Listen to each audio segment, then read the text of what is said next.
Okay, so now let's combine that short list of funders that you've come up with your top priorities in terms of what you're looking for funding for, and start to think about how we can develop a really strong proposal. Now, it can be helpful to acknowledge that, as I mentioned in a previous video, funders can kind of be split into two categories. You've got the ones who have an application form and the ones who don't. You'll have your own preference as to which you find the easiest, whether it's an application form with set questions and a word count for each, or whether you prefer to start with a blank sheet of paper. I'm going to assume here that we don't start with a set of questions, and that instead we've just been asked to supply 2 or 3 pages of A4 of information about our organisation and what we apply for. Whichever way you look at it, these are the questions that will come up on every application form in one form or another. They might be worded slightly differently. Of course, some will ask for more detail than others. And if you are starting with a blank sheet of paper, trying to cover what you do and what you're applying for, these are generally the headings that you will want to cover. Now, although I know I'm unlikely to convince you of this is actually a good exercise to do when you don't have a deadline coming up. So if you were to work on writing your answers to some of these questions as a practice, so you develop draft answers, what that means is that when you do come to write an application form, you have essentially some kind of standard answers that you can develop. You can of course tweak them, amend them to fit what that funder is asking for, but it can be easier to be creative with your writing, to make the way you talk about what you do in a more storytelling kind of way when you're not facing an imminent deadline. The big national charities have teams of fundraisers who will work on these answers day in, day out, regardless of whether they're working on them for a specific bid or not. In one of my old jobs, we used to work on our standard answers and have essentially a bank of standard answers that would answer any question that any funder could possibly think to ask. That didn't mean that when we came to writing a bid there wasn't any work to do. It just meant that we had some information there that gave us a really good starting point.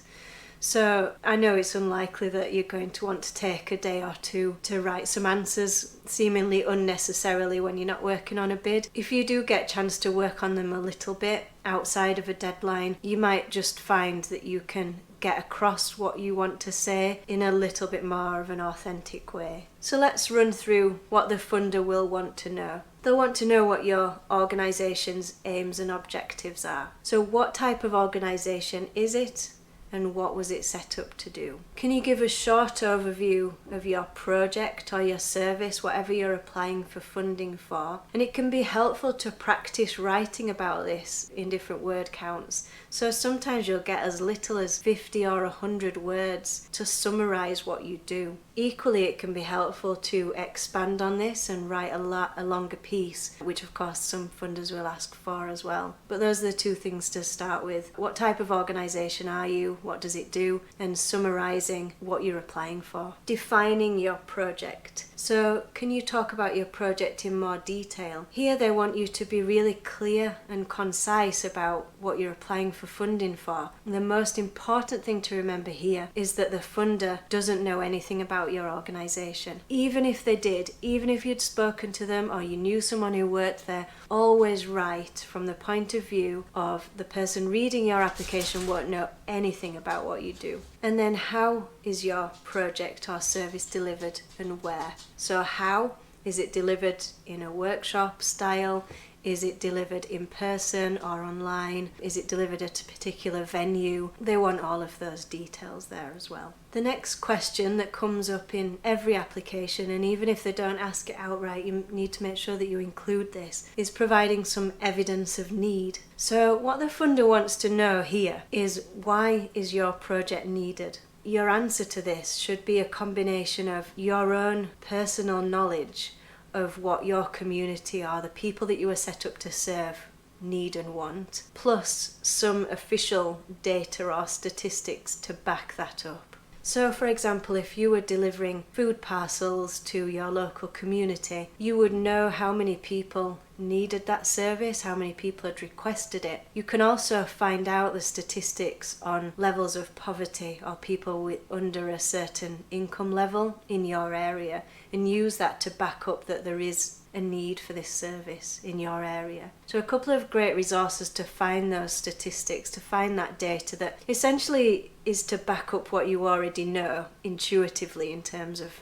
who you're supporting, is the Office of National Statistics and Public Health England, or their equivalents. So I'll put links to these websites in the workbook as well. Now have a look. It takes a bit of getting used to navigating around those websites, but even if you can find something that kind of evidences what you need to say, that will make your application a lot stronger. There's other websites, of course, on things like crime statistics, can be really helpful if you're working in that area. And the best thing to do is, even if you just Google statistics around a particular issue in a particular area, you usually find something that's official that you can use to kind of back up what you're saying. Secondly, who has developed this project? So has it been a project developed by your staff or your volunteers or your service users? To people who actually will benefit from what you're delivering. What they're trying to find out here is that it's not just one person or the people who run the organisation thinking, you know what, we'd really like to run a festival in our local park this summer, that would be a lot of fun. What they want to know is that the people, the public, your community, have asked for that there's a need for that it's not already happening. Which leads me on to the next point. Can you actually evidence that there's a gap and how your project fills it? Do you have any quotes from people in your community saying, what we could really do with round here is a helpline to ring for people who have this particular issue? Or we haven't had any support services for this for a number of years. What they want to know is that you're not duplicating something that's already happening, but rather what you're suggesting, what you're proposing, fills a genuine gap and a need within that community. Have a think about that. If you have any questions, put them in the comments below the video and I'll try and answer them as best I can. And then in the next video, we'll move on with writing our bid, looking at defining exactly who we're helping and how.